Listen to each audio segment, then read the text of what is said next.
नमस्कार दोस्तों, एक बार फिर से आप लोगों का स्वागत करता हूं आपके ही अपने YouTube चैनल ज्ञान दुनिया भर का में। और दोस्तों, जैसा कि आपने थंबनेल पे देखा कि आज जो हम निर्जला एकादशी की कथा आपके लिए लेकर आए हैं। आज तारीख जो है 25 जून 2026 निर्जला एकादशी है।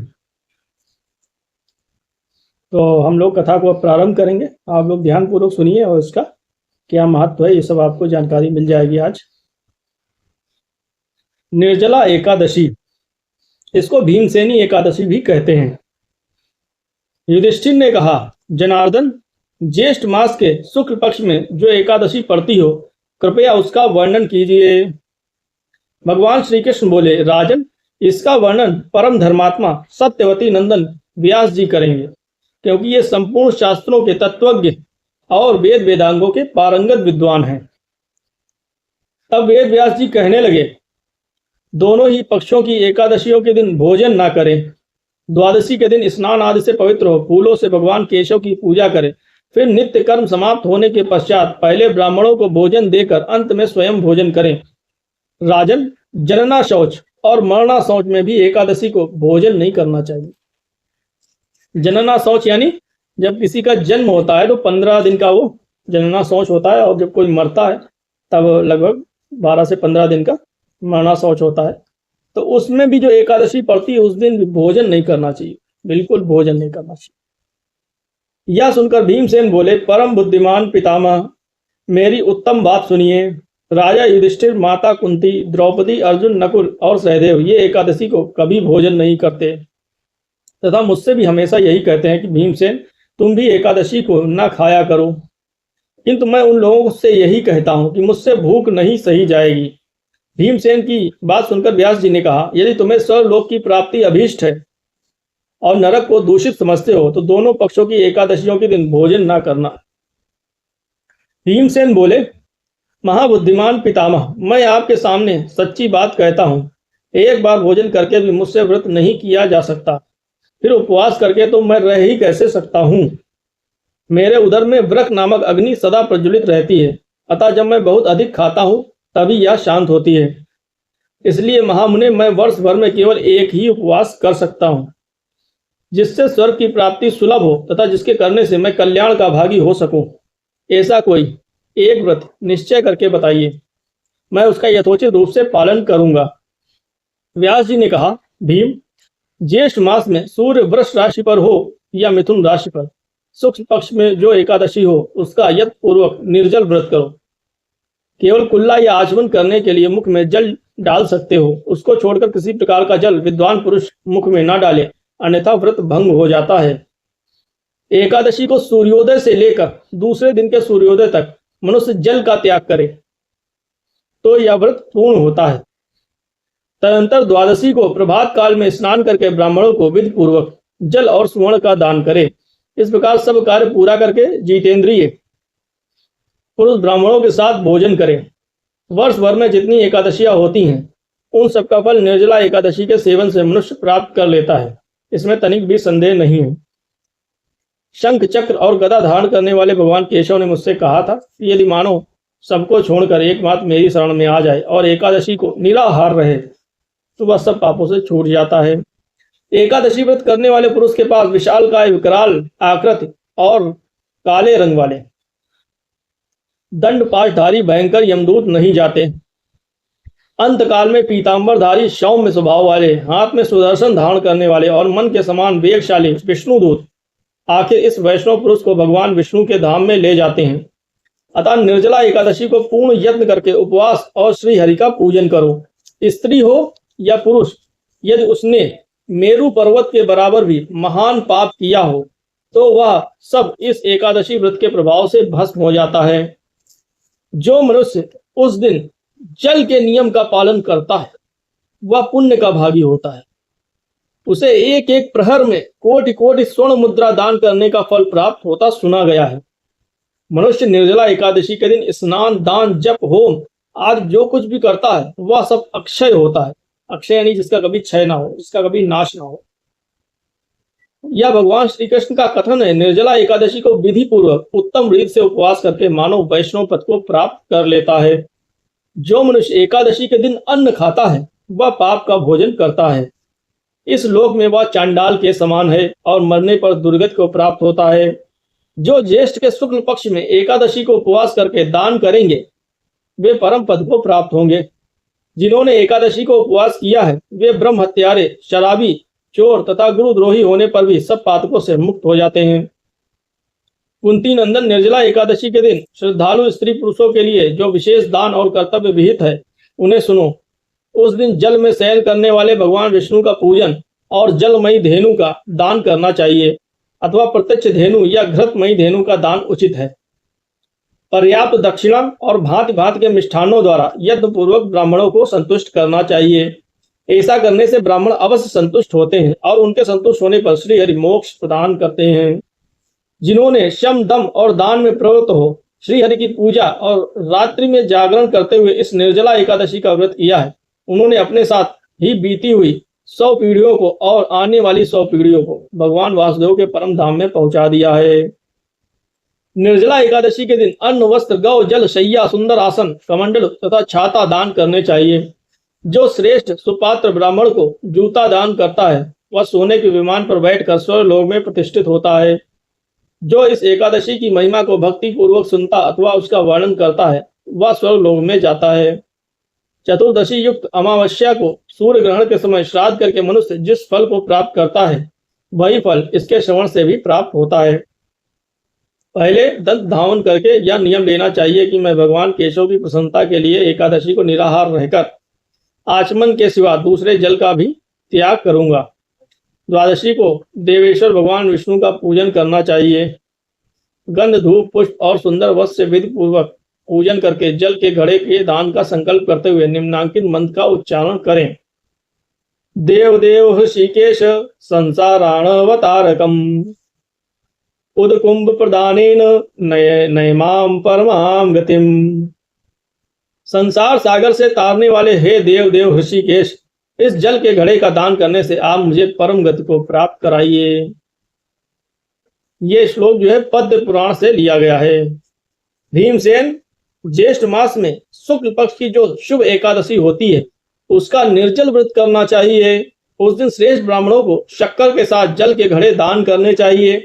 ऐसा करने से मनुष्य भगवान विष्णु के समीप पहुंचकर आनंद का अनुभव करता है। तत्पश्चात द्वादशी को ब्राह्मण भोजन कराने के बाद स्वयं भोजन करे।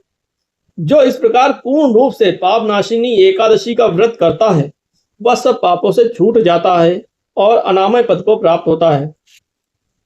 यह सुनकर भीमसेन ने भी इस शुभ एकादशी का व्रत आरंभ कर दिया। तब से यह लोक में पांडव द्वादशी के नाम से विख्यात हुई।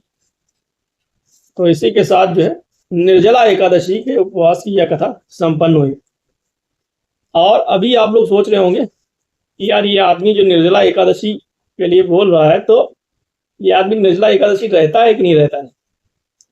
तो यहाँ पर मैं आपको बता दूं अपनी सच्चाई। मैंने अपने जीवन काल में यानी कि अभी तक केवल 2 बार निर्जला एकादशी का उपवास किया है। और जहाँ तक जो मुझे याद है 2014 में मैंने शायद किया था एक बार, और उसके कुछ साल पहले किया होगा एक बार, मतलब किया था, मतलब ये तो मुझे कंफर्म याद है 2 बार मैंने किया था। एक बार जब मैंने किया था तब जो है हो सकता है 2010 से और 12-13 के बीच में का टाइम रहा होगा। ये मुझे एग्जैक्ट ईयर याद नहीं, 14 वाला तो एग्जैक्ट लगभग याद है। तो पहले वाला जो व्रत था मेरा वो निर्जल उपवास था, एकदम अच्छे से हुआ था। उसका नेक्स्ट डे सब कुछ सही, कोई प्रॉब्लम नहीं हुई थी मुझे।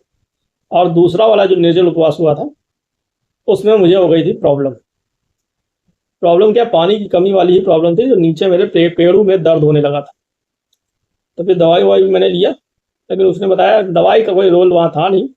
तो उस समय मुझे जानकारी भी नहीं थी। 2014 यानी आज से 12 साल पहले की बात है। एक पूरा 12 साल का युग होता है तो एक युग बीत गया मैं कह सकता हूँ। लेकिन लगता है कि हाँ अभी जल्दी की बात है, ऐसा मतलब रियलाइज होता है। कोई ज़्यादा बहुत नहीं हुआ, लेकिन हो तो गया ज़्यादा दिन।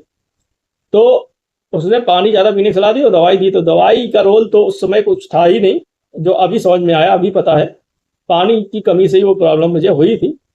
तो उसके बाद से निर्जल मैंने जो है नहीं किया, निर्जल एकादशी। हाँ, शिवरात्रि जो आती है फरवरी में, तो शिवरात्रि का निर्जल मैंने किया हूँ, जिससे मुझे पहली बार जो शिवरात्रि मैंने निर्जल किया था वो आई थिंक ये टाइम होगा 2010-11 का ही टाइम होगा निर्जल उपवास के। हाँ, 2011 से 12 का ही टाइम था वो, 11-12 था, मुझे एग्जैक्ट ईयर याद नहीं।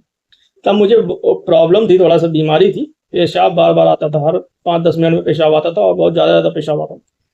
तो जब मैंने फरवरी में शिवरात्रि का निर्जल उपवास किया, मतलब कुछ भी पानी, एक बूंद नहीं पानी, सुबह से लेके अगले सुबह तक, यानी सूर्योदय से लेके अगले सूर्योदय तक। तब उस दौरान पूरे दिन में सुबह से लेके और रात तक, जब तक जगह में, करीब लगभग 10 बार मैं पेशाब किया, 10 बार, और मैंने पानी एक बूंद नहीं पिया। इतना मेरे बॉडी में पानी था, कुछ भी था मैं, क्योंकि मुझे वो बीमारी थी बार बार पानी पेशाब जाने वाली। तो जब ये मैंने उपवास कंप्लीट किया, उसके बाद से मेरी बीमारी मतलब एकदम से गायब हो गई, 1-2 दिन में ही मैं कहूँगा, मतलब अगले ही दिन से लगभग पूरी ठीक हो गया मैं पूरी तरह से। तब मुझे लगा कि यार ये बहुत अच्छा मतलब चीज़ है शिवरात्रि का उपवास। तो शिवरात्रि का उसके बाद मैंने किया हूँ मैं, एग्जैक्ट नहीं तो हाँ 2-3-4 बार मैंने किया होगा, 3 से 5-7 बार किया होगा लगभग, एग्जैक्ट नंबर याद नहीं, क्योंकि वो फरवरी में होता है, तो थोड़ा फरवरी में ठंडा मौसम होता है, तो वो निर्जल उपवास शिवरात्रि का जरूर करना चाहिए, और वो आप कर सकते हैं आसानी से। अब ये जो एकादशी वाला, ये निर्जला वाला है, तो चूंकि मैं हर 15 दिन में जो एकादशी आती है, यानी साल में 24 एकादशी आती है, तो मैं हर सारी लगभग कर रहा हूँ। बीच में मैंने छोड़ा था, उससे मुझे मतलब प्रॉब्लम हुई, तो मैं फिर से करने लगा। तो मतलब कि हर 15 दिन में जो एकादशी आती है, यानी 24 की 24 मैं करता हूँ। उसमें फल वगैरह मैं कभी कभार फलाहार ही खाता हूँ, या फिर केवल मैं पानी पी के करता हूँ। कई बार मैं पानी पी के मतलब कर रहा हूँ, और कोई दिक्कत नहीं आती, केवल पानी पी के और कुछ खाना नहीं। और उसके पहले काफ़ी और मैंने फलाहार करके किया है, फल और दूध वगैरह जैसे कभी कभार। तो इस तरीके से मतलब 24 करता हूँ, और आज भी जो मैं कर रहा हूँ वो मैं केवल जल के साथ कर रहा हूँ। ऐसे है तो निर्जला, लेकिन भोजन तो करना नहीं चाहिए। तो ये बात कंफर्म हो गई कि एकादशी को भोजन बिल्कुल नहीं करना चाहिए। अभी क्या तुम लोग कहोगे यार ये सब मैं नहीं मानता हूँ, मॉडर्न हूँ, ये हूँ वो हूँ। तो जब तुम हगने जाते हो, तुम्हारा लूज मोशन चालू हो जाता है, या तुम्हारा पेट खराब हो जाता है, फिर तुम अपने आप से खाना नहीं खाते हो, फिर अपने आप से वो फास्टिंग करते हो, भले 5-7-8 घंटे की करो, एक टाइम खा के एक टाइम करो, लेकिन करते हो तुम फास्टिंग। तुम 30 दिन भोजन करते हो, हम मानते हैं, लेकिन 30 के बाद 35-40 दिन, 50-60 दिन में, या 90 दिन में, 100 दिन में कभी न कभी तुम्हें वो प्रॉब्लम आती है, कभी ज़्यादा या कभी कम। जब तुम फास्टिंग करते हो, तुम्हारी खाने की इच्छा नहीं रहती है, तो इससे अच्छा 15 दिन में जो एक धर्म के अनुसार है उसको कर लीजिए, तो आपकी बीमारियां भी नहीं आएंगी, और आपका शरीर भी स्वस्थ रहेगा, और पुण्य भी प्राप्त होगा एकादशी करने का व्रत। तो करते तो तुम लोग भी हो, लेकिन मजबूरी में करते हो, रोते गाते हुए, बीमारी से परेशान होकर के।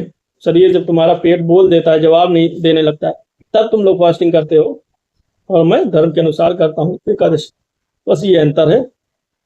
तो एक चीज और है कि निर्जला एकादशी अगर आप कर रहे हैं जून के महीने में, ये जो, तो आपका शरीर स्वस्थ होना चाहिए, खासकर आपकी किडनी, किडनी में आपके जो है पथरी वगैरह या और कोई प्रॉब्लम नहीं होनी चाहिए, किडनी आपकी एकदम बेहतरीन स्वस्थ रहना चाहिए। ऐसे शरीर में और कोई भी बीमारियां हैं और आप व्रत नहीं करने लायक हैं, तो आप मत करिए जबरदस्ती, लेकिन खास किडनी, किडनी में आपके साथ कोई प्रॉब्लम है, पथरी वगैरह या कुछ भी प्रॉब्लम है पेशाब से संबंधित, तो आपको ये निर्जला एकादशी नहीं करनी चाहिए, क्योंकि जून के महीने में बहुत गर्मी वाली है। और एक चीज़ और है, एसी में बैठ के भी आप कर सकते हैं, ऐसा मुझे लगता है, हालांकि मैं एसी में करता नहीं, और एसी है भी नहीं मेरे पास फिलहाल। तो सच्चाई है, वही बता रहा हूँ, मेरे कमरे में एसी नहीं है। तो प्राकृतिक जो है मतलब नेचुरल रहने की कोशिश करिए आप लोग, और निर्जला करिए। अगर करने की क्षमता है, अब देखिए साल में एक बार निर्जला आती है, तो वो निर्जल आपने कर लिया, जैसे मैंने विधि बताई इसमें सब कुछ कथा, तो इस तरीके से अगर आप कर लेते हैं। और कथा वाली ये बुक जो बहुत ही बेहतरीन है, ये आपको चाहिए तो आप कमेंट कर सकते हैं, मुझे कांटेक्ट कर सकते हैं, मैं आपको प्रोवाइड करवाने के लिए आपको गाइड कर दूंगा कैसे ये मिलेगी। मैं इसकी आपको जो है फोटो दिखा देता हूँ एक बार। ये है, यहाँ पे उल्टा छपा हुआ दिख रहा होगा, ठीक है। ये आपको बाजार में नहीं मिलेगी, एक्चुअल ये बात है। बाजार में जो मिलेगी उसमें पूरा विधि विधान और जैसे इसमें सब कुछ दिया है उतना होता नहीं है, चीज़ें कम होती हैं, इसलिए मैं बोल रहा हूँ। अगर आपको चाहिए होगा तो मुझे फिर कमेंट करिएगा, कॉन्टेक्ट फिर मैं आपको बता दूंगा टेलीग्राम वगैरह पे, तो हमारी बात हो जाएगी। तो उम्मीद है वीडियो पसंद आई है। तो नमस्कार, वीडियो को देखने के लिए बहुत बहुत नमस्कार। भगवान करे आपका भी बहुत ज़्यादा शुभ हो।